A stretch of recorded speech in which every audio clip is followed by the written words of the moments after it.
ಮಹಿಳೆಯರ ಮನೆಗೆದ್ದ ಗೃಹಲಕ್ಷ್ಮಿ ಜೊತೆಗೆ ಗೃಹ ಜ್ಯೋತಿ ಈ ಎರಡೂ ಯೋಜನೆಗಳಿಗೆ ಮತ್ತೆ ಅರ್ಜಿಯನ್ನ ಸಲ್ಲಿಕೆ ಮಾಡಬೇಕು ಅಂತ ಸಿಎಂ ಡಿಕೆ ಶಿವಕುಮಾರ್ ಈಗ ಸ್ಪಷ್ಟನೆಯನ್ನು ಕೊಟ್ಟಿದ್ದಾರೆ. ಕಾರಣ ಅನರ್ಹರ ಪಾಲಾಗ್ತಾ ಇದೆ, ದುರ್ಬಳಕೆ ಆಗ್ತಾ ಇದೆ ಈ ಯೋಜನೆ. ವೋಟ್ ಇದ್ದವರಿಗೆ ಮಾತ್ರ ಗ್ಯಾರಂಟಿ ಕೊಡ್ತೀವಿ. ಇದು ಬೆಂಗಳೂರಿನಲ್ಲಿ ಸಿಎಂ ಡಿಕೆ ಶಿವಕುಮಾರ್ ಅವರ ಹೇಳಿಕೆ. ಆಲ್ರೆಡಿ 100 ಕೋಟಿ ರೂಪಾಯಿ ಮೃತಪಟ್ಟವರ ಅಕೌಂಟಿಗೆ ದಾಖಲಾಗಿದೆ.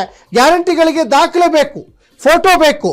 ಆಗ ತರಾತುರಿಯಲ್ಲಿ ಯಾರ್ದೋ ನಂಬರ್ ಅನ್ನ ಕೊಟ್ಟಿದ್ದಾರೆ. ಆಗ ಅಂದ್ರೆ 2023ರಲ್ಲಿ ಈ ಯೋಜನೆ ಜಾರಿ ಬಂತಲ್ಲ, ಆ ಸಂದರ್ಭದಲ್ಲಿ ತರಾತುರಿಯಲ್ಲಿ ಯಾರ್ಯಾರ್ದೋ ಅಕೌಂಟ್ ನಂಬರ್ ಅನ್ನ ಕೊಟ್ಟರು, ಯಾರ್ಯಾರ್ದೋ ಫೋನ್ ನಂಬರ್ ಅನ್ನ ಕೊಟ್ಟರು. ಆದರೆ ಈಗ ಮೃತಪಟ್ಟವರು ಎಷ್ಟು ಜನ, ಟ್ಯಾಕ್ಸ್ ಪೇಯರ್ ಎಷ್ಟು ಜನ ಅನ್ನುವಂತಹ ಅಂದಾಜು ಈಗ ಸರ್ಕಾರಕ್ಕೆ ಸಿಕ್ಕಿದೆ. ಹಾಗಾಗಿ ಅನರ್ಹರನ್ನ ಕೈಬಿಟ್ಟು ಅರ್ಹರಿಗೆ ಮಾತ್ರ ಈ ಯೋಜನೆಯನ್ನ ನಾವು ಕೊಡ್ತೀವಿ ಅಂತ ಸರ್ಕಾರ ಈಗ ಮುಂದಾಗಿದೆ. ಒಂದು ಒಳ್ಳೆ ಬೆಳವಣಿಗೆ ಇದು, ಇದರಲ್ಲಿ ಏನು ತಪ್ಪೇನಿಲ್ಲ.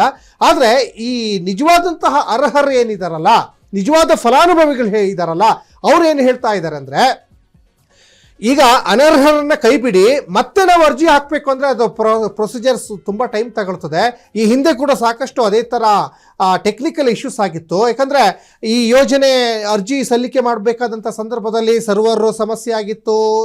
ದಿನಗಟ್ಟಲೆ ತಿಂಗಳುಗಟ್ಟಲೆ ಸೈಬರ್ ಮುಂದೆ ಹೋಗಿ ನಿಲ್ಲಬೇಕಾದಂಥ ಪರಿಸ್ಥಿತಿ ಎದುರಾಗಿತ್ತು. ತಮ್ಮ ಕೆಲಸ ಕಾರ್ಯಗಳನ್ನೆಲ್ಲ ಬಿಟ್ಬಿಟ್ಟು ಬರಬೇಕಾದಂಥ ಪರಿಸ್ಥಿತಿ ಆಗಿತ್ತು. ಹಾಗಾಗಿ ಈಗ ನಾವೇನೀಗ ನಿಜವಾದ ಫಲಾನುಭವಿಗಳು ನಾವು ಇದ್ರ ಪ್ರಯೋಜನವನ್ನು ಪಡ್ಕೊಳ್ತಾ ಇದ್ದೀವಲ್ಲ, ಅವರಿಗೆ ಮತ್ತೆ ಅರ್ಜಿ ಸಲ್ಲಿಕೆ ಮಾಡಬೇಕು ಅಂದರೆ ಕಷ್ಟ ಆಗ್ತದೆ. ಅನರ್ಹರನ್ನು ಕೈ ಬಿಡಿ ಅಂತ ಒಂದು ಕಡೆ ಈಗ ಫಲಾನುಭವಿಗಳು ಹೇಳ್ತಾ ಇದ್ದಾರೆ. ಜೊತೆಗೆ 1,60,000 ಜನ ಈ ಗೃಹ ಜ್ಯೋತಿಯ ಫಲಾನುಭವಿಗಳಿದ್ದಾರೆ. ಹೆಸರೇ ಹೇಳುವಂತೆ ಆ ಯೋಜನೆಯಲ್ಲೇ ಇದೆ, ಗೃಹ ಬಳಕೆಗೆ 200 ಯೂನಿಟ್ ಉಚಿತ. ಆದರೆ ಏನಾಗ್ತಾ ಇದೆ ಅಂದರೆ, ಇದನ್ನ ಅಂಗಡಿ ಮಳಿಗೆಗಳಿಗೂ ಕೂಡ ಬಳಸ್ಕೊಳ್ತಾ ಇದ್ದಾರೆ, ಕಮರ್ಷಿಯಲ್ ಆಗಿ ಉಪಯೋಗ ಮಾಡ್ಕೊಳ್ತಾ ಇದ್ದಾರೆ. ಹಾಗಾದ್ರೆ ತುಂಬಾ ಕಷ್ಟ ಆಗ್ತದೆ ಅಂತ ಹೇಳ್ಬಿಟ್ಟು ಗೃಹಲಕ್ಷ್ಮಿ ಮತ್ತೆ ಗೃಹ ಜ್ಯೋತಿ ಸರ್ಕಾರದ 5 ಗ್ಯಾರಂಟಿಗಳಲ್ಲಿ ಪ್ರಮುಖವಾದಂಥ ಯೋಜನೆಗಳು.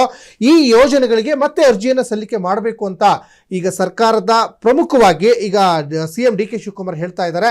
ಹಾಗಾದ್ರೆ ಯಾವಾಗ ಅರ್ಜಿ ಸಲ್ಲಿಕೆ ಮಾಡಬೇಕು, ಮತ್ತೆ ಮತ್ತೊಮ್ಮೆ ಈಗ ಸೈಬರ್ ಮುಂದೆ ನಿಲ್ಬೇಕಾಗುತ್ತಾ, ಮತ್ತೊಮ್ಮೆ ಈಗ ಸರ್ವರ್ ಸಮಸ್ಯೆಗೆ ಸಜ್ಜಾಗ್ತದ ಅಧಿಕಾರಿಗಳು, ಮತ್ತೆ ಏನೆಲ್ಲ ತಯಾರಿಯನ್ನು ಮಾಡ್ಕೊಳ್ತಾರೆ, ಎಲ್ಲವೂ ಕೂಡ ಈಗ ಕಾದು ನೋಡಬೇಕಾಗಿದೆ. ಅವ್ರು ತಲುಪಬೇಕು, ಅವ್ರು ಉಪಯೋಗಿಸ್ಕೊಳ್ಬೇಕು. ಕೆಲವ್ರು ಏನು ಮಾಡ್ತಾ ಇದ್ದಾರೆ, ಇದನ್ನ ಈ ಪೋಂಜಿ ಸ್ಕೀಮ್ಗೆ ಆ ದುಡ್ಡು ಹೋಗ್ತಾ ಇದೆ, ಮಿಸ್ಯೂಸ್ ಆಗ್ತದೆ. ನಾವು ಬದುಕಲಿ ಅಂತ ಕೊಟ್ಟಿದ್ದೀವಿ, ಯಾವ ಸಾಲ ಕೊಟ್ಬಿಟ್ಟು ಅವನು 2%, 36% ಬಡ್ಡಿ ಕೊಡ್ತೀನಿ, 40% ಬಡ್ಡಿ ಕೊಡ್ತೀನಿ ಅಂತ ಪ್ರತಿ ತಿಂಗಳು ಕಟ್ಸ್ಕೊಟ್ಟಿದ್ದಾರೆ. ಈಗ ಬೆಳಗಾಮಲ್ಲಿ ನೋಡೋದಲ್ಲ ಇವೆಲ್ಲ, ದಾವಣಗೆರೆ ಅದಕ್ಕೆ ನಾನು ಎಲ್ಲರಿಗೂ ಹೇಳ್ತೀನಿ, ಎಲ್ಲೆಲ್ಲಿ ಗ್ರಾಮ ಪಂಚಾಯತಿಯಿಂದ ಹಿಡಿದು ತಾಲೂಕ್ ಪಂಚಾಯತಿಗೆ ಯಾರ್ಯಾರಿಂದ ಸ್ಕೀಮ್ಗಳಿದೆ, ಆ ವಿನ್ವಿತ್ ಅಂತ ಬಂತು, IMA ಬಂತು, ಅವೆಲ್ಲ ಬಂತಲ್ಲ, ಅವೆಲ್ಲ ಕಡಿವಾಣ ಅಂತೂ ಹಾಕಬೇಕು. ಆ ದೃಷ್ಟಿಯಿಂದ ನಾನು ಅವ್ರಿಗೆ ಮಾರ್ಗದರ್ಶನ ಕೊಟ್ಟಿದ್ದೀನಿ. ಇದು ನಮ್ಮ ಪ್ರೀತಿ, ನಮ್ಮ ಹೃದಯದಿಂದ ಕೊಟ್ಟಂತ ಪಂಚ ಗ್ಯಾರಂಟಿ. ಈ ಗ್ಯಾರಂಟಿನ ಹಾಳು ಮಾಡ್ತೀನಿ. ನಮ್ಮ ಹೆಣ್ಮಕ್ಳು, ಹೆಣ್ಣು ಕುಟುಂಬದ ಕಣ್ಣು, ಅವ್ರಿಗೆ ಶಕ್ತಿ ಜಾಸ್ತಿ ಸಿಗಬೇಕು, ಮನೆ ಬೆಳಗಬೇಕು. ಆ ದೃಷ್ಟಿಯಿಂದ ಕೊಟ್ಟಿರೋ ಗ್ಯಾರಂಟಿ ದೇಶಕ್ಕೆ ಮಾದರಿ ಇರೋ ಗ್ಯಾರಂಟಿ. ಏನೋ ತರಾತುರಿಯಲ್ಲಿ ಕೆಲವರೆಲ್ಲ ಯಾರ್ದೋ ಫೋನ್ ನಂಬರ್ ಕೊಟ್ಬಿಟ್ಟಿದ್ದಾರೆ, ಯಾರ್ದೋ ಅಕೌಂಟ್ ದುಡ್ಡು ಹೋಗ್ತಾ ಇದೆ. ನಮಗೆ ನೇರವಾಗಿ ಕರೆಕ್ಟಾಗಿ ಅವ್ರ ಅಕೌಂಟ್ಗೆ ದುಡ್ಡು ಹೋಗ್ಬೇಕು. ಯಾರ್ಯಾರೋ ಡ್ರಾ ಮಾಡ್ತಾ ಇದ್ದಾರೆ, ಅದೆಲ್ಲ ನಮ್ಮ ಹತ್ರ ದಾಖಲೆ ಇದೆ. ಆಮೇಲೆ ಕರ್ನಾಟಕದವ್ರಿಗೆ ನಾವು ಈ ಗ್ಯಾರಂಟಿ ಕೊಡ್ತಾ ಇರೋದು, ಹೊರಗಡೆ ರಾಜ್ಯದವ್ರು ಗ್ಯಾರಂಟಿ ಕೊಡ್ತಾ ಇಲ್ಲ.